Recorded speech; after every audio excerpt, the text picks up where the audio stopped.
Hello friends, ഉപ്പും മുളകും പുത്തൻ പ്രൊമോ വിശേഷങ്ങളിലേക്ക് എല്ലാ കുട്ടിക്കാർക്കും സ്വാഗതം. അങ്ങനെ നമ്മുടെ പുതിയ പ്രൊമോയില് നമ്മുടെ ഭവാനിയമ്മയും കനക ആന്റിയും കൂടെ ഒരു റെസ്റ്റോറന്റിൽ പോകുന്നുണ്ട്. എന്തോ ദോശ കഴിക്കാനോ എന്തിനോ വേണ്ടിയിട്ടൊക്കെ. അപ്പൊ അവിടെ ചെല്ലുമ്പോൾ കാണുന്നു നമ്മുടെ ശിവാനിയുടെ ചെക്കനെ.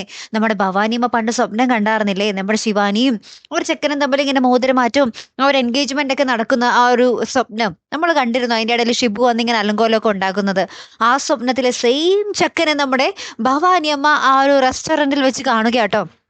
അപ്പൊ തന്നെ നമ്മുടെ ഭവാനിയമ്മ നമ്മുടെ കനകാന്റിയോട് പറയുന്നുണ്ട്, ദേ ശിവാനിയുടെ ചെക്കൻ എന്ന് പറഞ്ഞിട്ട് ആ ചെക്കനെ വിളിച്ചോണ്ട് നമ്മുടെ പാറമട വീട്ടിലേക്ക് കൊണ്ടുപോകുന്നുണ്ടേ. അപ്പൊ നമ്മുടെ കേശു നോക്കുമ്പോൾ ദാ ഒരു ചെക്കനെയും കൂട്ടി നമ്മുടെ ഭവാനിയമ്മ വരുന്നു.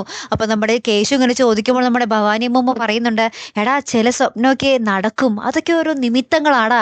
അതുപോലെ ഞാൻ കണ്ടതാ ഈ ചെറുക്കനെ, നമ്മുടെ ശിവാനിയുടെ ചെറുക്കനാടാ എന്നൊക്കെ പറഞ്ഞിട്ട് നമ്മുടെ കേശുവിനോട് പറയുവാണ്. അപ്പൊ കേശുവിന് ഒറ്റ നോട്ടത്തിൽ നമ്മുടെ ചെക്കനൊക്കെ ഇഷ്ടമായി. അപ്പൊ എല്ലാരും ഭയങ്കര ഹാപ്പിയിൽ ഇങ്ങനെ ഫുൾ മൂഡിൽ നിൽക്കുന്ന ഒരു കിടിലൻ രംഗങ്ങൾ തന്നെയാട്ടോ കൂട്ടുകാരെ നമുക്ക് കാണുവാൻ സാധിക്കുന്നത്. അപ്പൊ ചെക്കനാണെങ്കിലോ ഈ ചെക്കൻ ഒന്നും പിടികിട്ടാതെ ഇങ്ങനെ അന്തിച്ച് നിൽക്കുന്നുണ്ട്. എന്തായാലും കാത്തിരുന്ന് തന്നെ കാണാം. ഇനി ശിവാനി വന്ന് കാണുമ്പോൾ ഇഷ്ടപ്പെടുമോ ഇല്ലയോ എന്നുള്ളത് നമുക്ക് അറിയണം അല്ലേ. നമുക്ക് നോക്കാം. അപ്പൊ അടുത്തൊരു വീഡിയോയുമായി വരുന്നത് വരയ്ക്കും here am the Malayali signing of.